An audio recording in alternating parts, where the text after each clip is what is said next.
বন্ধুরা, এই ভিডিওতে আমি আপনাদেরকে বলবো আপনি যদি 20 বছর বয়সী হন অথবা এর আশেপাশে হন তাহলে কিভাবে টাকা ইনভেস্ট করবেন। এটা আপনাকে মানতেই হবে, যাদের বয়স অ্যারাউন্ড 20 তাদের ফিনান্সিয়াল গোল নিয়ে এত চিন্তা করতে হয় না, তাই তাদের ইনভেস্টমেন্ট নিয়েও চিন্তা করার দরকার হয় না। কিন্তু বন্ধুরা, আপনারা কি জানেন এই বয়সটাই হচ্ছে ইনভেস্টমেন্টের গোল্ডেন এজ। কারণ এই বয়সে টাকা ইনকামের কোনো প্রেশার থাকে না, বিদ্যুৎ বিল, পানির বিল ইত্যাদি বিল সেগুলো দেওয়ার কোনো টেনশন থাকে না। তাই আপনার বয়স যদি অ্যারাউন্ড 20 হয় তাহলে আমার সাজেশন থাকবে পকেট মানি থেকে কিছু টাকা হলেও সেভ করুন এবং ইনভেস্ট করুন। যত তাড়াতাড়ি আপনি ইনভেস্টমেন্ট শুরু করবেন তত বেশি আপনি বেনিফিটেড হবেন। কিভাবে, চলুন দেখি। ফার্স্ট অ্যান্ড ফরমোস্ট, আপনার বয়স যদি 20-এর আশেপাশে হয়, প্রথমে আপনার যে কাজটি করা যাবে না তা হচ্ছে লোন নেওয়া। কারণ লোন নিলে আপনি একটি দেয়ালের ভিতরে আটকে যাবেন, আর সেই দেয়াল থেকে বের হওয়া যে কি কষ্টের সেটা যারা এর ভিতরে ছিল তারাই জানে। একান্তই যদি লোন নেওয়ার প্রয়োজন পড়ে তাহলে এডুকেশন লোন নেবেন, তাও নিজের নামে, কোনো ধরনের পার্সোনাল লোন নেবেন না। হায়ার স্টাডিজের জন্য অনেক সময় বাবা মা পার্সোনাল লোন নিয়ে থাকেন এবং সেটা দিয়ে এডমিশন ফি, টিউশন ফি ইত্যাদি দিয়ে থাকেন। যেহেতু এই লোনটি আপনার জন্য নেয়া, তা পরবর্তীতে আপনাকেই শোধ করতে হয়। আপনি যখন পড়াশোনা শেষ করে একটা ইনকাম করা শুরু করবেন তখন এই লোনের কারণে আপনার লাইফটা অন্যদের তুলনায় অনেক পিছিয়ে থাকবে। তাই আমার suggestion, no loan before investment. তারপর যে কাজটি আপনাকে করতে হবে সেটি হচ্ছে ইন্স্যুরেন্স। ইন্স্যুরেন্স কেন? অদূর ভবিষ্যতে আপনার সাথে যে খারাপ কিছু হবে না তার গ্যারান্টি আপনি দিতে পারবেন না। তখন যাতে আপনার ইনভেস্টমেন্টের উপর কোনো ধরনের প্রভাব না পড়ে, সেই জন্য ইনভেস্টমেন্টের পূর্বে ইন্স্যুরেন্স করা জরুরি। সবারই উচিত নিজের জন্য একটা লাইফ ইন্স্যুরেন্স এবং পরিবারের সবার জন্য হেলথ ইন্স্যুরেন্স করে রাখা। পরিবারের কেউ অসুস্থ হলে আপনি যাতে একটা ভালো ফিনান্সিয়াল কাভারেজ পান সেজন্য। ওর সিনারিও আপনার যদি কিছু হয়েও যায় আপনার ফ্যামিলি কিন্তু একটা সাপোর্ট পাবে। So the first thing is no loan, second thing is life and health insurance, no investment before insurance. সবচেয়ে বড় ভুল হবে যদি লোন থাকা অবস্থায় আপনি ইনভেস্টমেন্ট শুরু করেন। আর যদি লোন থাকেও অ্যামাউন্টটা কম রাখুন এবং বাকি যে টাকাটা সেভ করতে পারবেন তাই ইনভেস্ট করুন। যেহেতু আপনার বয়স অ্যারাউন্ড 20, তাই আপনার ট্যাক্স লায়াবিলিটিও থাকার কথা না, কারণ আপনি যা ইনকাম করছেন তার ট্যাক্স লিমিটের নিচে, তাই আপনার খরচও কম। আপনি চাইলে maximum percentage of money invest করতে পারেন। আপনার পকেট মানি যাই হোক না কেন এর 20% ইনভেস্ট করুন।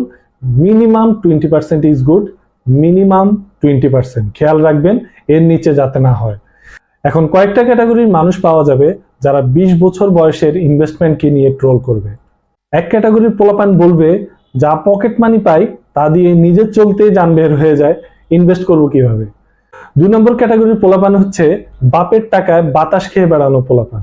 তারা ইনভেস্টমেন্টের কথা শুনে বলবে এই বয়সটা চিল করা, আমার কি টাকা কম নাকি যে ইনভেস্ট করা লাগবে। 3 নম্বর আরেকটা ক্যাটাগরির পোলাপান আছে যারা ইনভেস্টমেন্ট করতে চায় কিন্তু কষ্টের টাকা হারানোর ভয়ে ইনভেস্টমেন্ট করতে চায় না। 1 ও 2 নম্বর ক্যাটাগরির পোলাপান নিয়ে আমার বলার কিছু নেই, কারণ তারা এক্সকিউজ দেয়া শিখে গেছে। যতদিন তারা এক্সকিউজ দেয়া বন্ধ না করবে ততদিন ফিনান্সিয়াল বিষয়গুলো তাদেরকে বুঝিয়ে বলা পসিবল না। তাই যত তাড়াতাড়ি তারা নিজের সম্পর্কে সচেতন হবে ততই তাদের মঙ্গল হবে। 3 নম্বর ক্যাটাগরির পোলাপানকে আমি বলবো ভয় পেলে বড় হওয়া যায় না। Do research, make an investment as early as possible. এমন একটা অ্যামাউন্টের টাকা ইনভেস্ট করুন যা হারিয়ে গেলেও আপনার জীবনে তেমন কোনো প্রভাব পড়বে না। হোক সেটা 500 টাকা, ধরুন 500 টাকা করে মান্থলি ইনভেস্ট করা শুরু করলেন আগামী 30 বছর পর্যন্ত। আপনি চান যে 50 বছর বয়সে আপনার পকেটে ভালো একটা অ্যামাউন্টের টাকা থাকুক। চিন্তা করে দেখুন, আজকে আপনার 20 বছর বয়সে যদি ইনভেস্টমেন্ট শুরু না করেন তাহলে 50 বছর বয়সে কি আপনার পকেটে টাকা থাকবে? আপনি বলতে পারেন 500 টাকা করে জমিয়ে কি আর হবে। আবার এটাও চিন্তা করতে পারেন 500 টাকা করে জমিয়ে আমি তো আর কোটিপতি হয়ে যাব না। আমি তো চাই অল্প টাইমে ধনী হয়ে নিজের লাইফটা এনজয় করতে। 500 টাকা করে জমিয়ে বুড়ো বয়সে ধনী হয়ে কি করব? একটা কঠিন সত্য হচ্ছে ইনভেস্টমেন্ট আজকে আপনি যদি শুরু না করেন তাহলে এই বয়সে যেমন আপনি জীবনটা এনজয় করতে পারছেন না, তেমনি বুড়ো বয়সে আপনাকে কঠিন সময় পার করতে হবে। কারণ তখন আপনার হাতে কোনো টাকা পয়সা থাকবে না, তখন টাকার জন্য আপনাকে মানুষের কাছে হাত পাততে হবে। আর 500 টাকা মান্থলি ইনভেস্ট করার মতো অ্যাবিলিটি অনেক মানুষেরই আছে, কিন্তু ইচ্ছের অভাবে করা হয় না। আপনাদেরকে আমি এখন 500 টাকার পাওয়ার দেখাবো। আপনি যদি মান্থলি 500 টাকা করে আগামী 40 বছর ইনভেস্ট করতে পারেন 10% লাভে, তাহলে আপনার পরিমাণটা কত হবে জানেন? 27 লক্ষ টাকা। Can you imagine? যে টাকাটা আপনি প্রতি মাসে চা খেয়ে, সিগারেট খেয়ে বা উল্টাপাল্টা খরচ করে উড়িয়ে দিতেন, যে 500 টাকাটা আসলে আপনার দৈনন্দিন জীবনে কোনো প্রভাব ফেলে না, সেই 500 টাকা আপনাকে 27 লক্ষ টাকা এনে দিতে পারে জীবনে এমন একটা সময় যখন আপনার টাকার প্রয়োজন হচ্ছে। তাহলে চিন্তা করে দেখুন, আজকে আপনি 500 টাকা ইনভেস্ট করতে পারছেন, আগামী বছর হয়তো 1000 টাকা ইনভেস্ট করতে পারেন, কেউ কেউ তো আবার 5000 বা 10,000ও ইনভেস্ট করতে পারবে।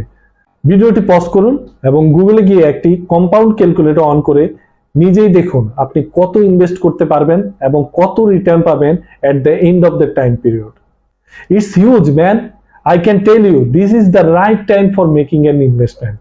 Whatever the amount is, you are just in your 20s. You have nothing to lose. So start a SIP with 500, 1000 or 2000, which one you can afford. Just শুরু করুন, take action.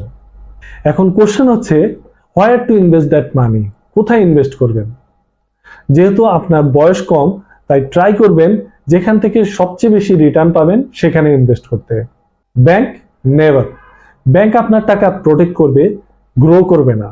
আমাদের প্রয়োজন টাকা গ্রো করা, টাকা protect করার দরকার হবে না। আপনার বৃদ্ধ বয়সে টাকা প্রোটেক্ট করার দরকার হবে, তখন ব্যাংকে টাকা রাখুন।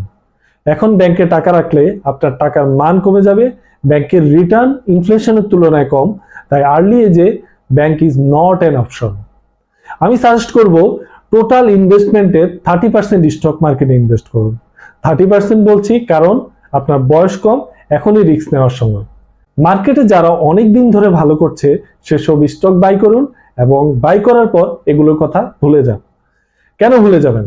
কারণ স্টক মার্কেট আনস্টেবল, তাই একসময়ের দাম বাড়বে, একসময় কমেও যাবে, কিন্তু লং টার্ম ইনভেস্টমেন্টে লাভবান হওয়ার সম্ভাবনাই বেশি। তাই buy and hold for long time. এখন আপনার যদি স্টক মার্কেট পছন্দ না হয় তাহলে মিউচুয়াল ফান্ডে ইনভেস্ট করুন। Mutual fund on an average 12 to 15% return দিয়ে থাকে। 30 বছরের জন্য আপনি যদি 10%-এ 1000 টাকা ইনভেস্ট করেন তাহলে অ্যামাউন্টটা কত হবে জানেন? 20 লক্ষ টাকা। এই 1000 টাকা সেই টাকা যেটা আপনি রেস্টুরেন্টে প্রতি মাসে খরচ করতেন তার একটা অংশ। 20 লক্ষ টাকা এট দ্য এজ অফ 50। এই টাকাটা আপনি কোনো কাজ না করে ইনকাম করলেন। 20 বছর বয়স থেকে ইনভেস্টমেন্টে এটাই পাওয়ার। তাহলে 20 বছর বয়স থেকে ইনভেস্ট করা শুরু করতে হলে কি কি করতে হবে? 1, লোন করা যাবে না। 2, লাইফ ইন্স্যুরেন্স, হেলথ ইন্স্যুরেন্স করতে হবে। 3, খরচের পর বাকি টাকা ইনভেস্ট করতে হবে either in direct stock or in mutual fund or both. Stock 30%, mutual fund 70%, অথবা পুরো টাকাটাই আপনি মিউচুয়াল ফান্ডে ইনভেস্ট করতে পারেন। এই ইনভেস্টমেন্টটা আপনাকে আজকে ফল দিবে না, আগামীকালকেও দিবে না, 1 বছর পরও দিবে না, 10 বছর পরও দিবে না, কিন্তু 20 থেকে 30 বছর পর এমন একটা ফল দিবে যেটা আপনি আজকে আশা করেননি। হতে পারে সেই টাকাটা আপনার রিটায়ারমেন্ট প্ল্যানের অংশ। So you are in your 20s and start a SIP today, whatever the amount is, and continue till your 50s. I can tell you that you will be benefited in the long run. কম বয়সে আপনি যদি ইনভেস্টমেন্টের অভ্যাস গড়ে তুলতে পারেন, পরবর্তীতে তা আপনাকে বড় ইনভেস্টমেন্ট করতে কনফিডেন্স যোগাবে। এই ইনভেস্টমেন্টের মাধ্যমে আপনি এবং আপনার পরিবার যেমন উপকৃত হবেন, তেমনি দেশেরও উন্নতি হবে। আপনার বয়স 20, তাই আপনার হারানোর কিছু নেই। অল্প একটা অ্যামাউন্টের ইনভেস্টমেন্ট থেকে আজই শুরু করুন। আজ এই পর্যন্তই। ভিডিওটি ভালো লাগলে লাইক দিবেন, শেয়ার করবেন। আপনার শেয়ারের মাধ্যমে অনেকেই বিষয়টির গুরুত্ব সম্পর্কে অবগত হতে পারবে। সর্বোপরি এ ধরনের আরো ভিডিও দেখার জন্য চ্যানেলটি সাবস্ক্রাইব করে আমাদের পাশে থাকবেন। ভালো থাকবেন, সুস্থ থাকবেন। দেখা হবে পরবর্তী ভিডিওতে। ধন্যবাদ পুরো ভিডিওটি দেখার জন্য।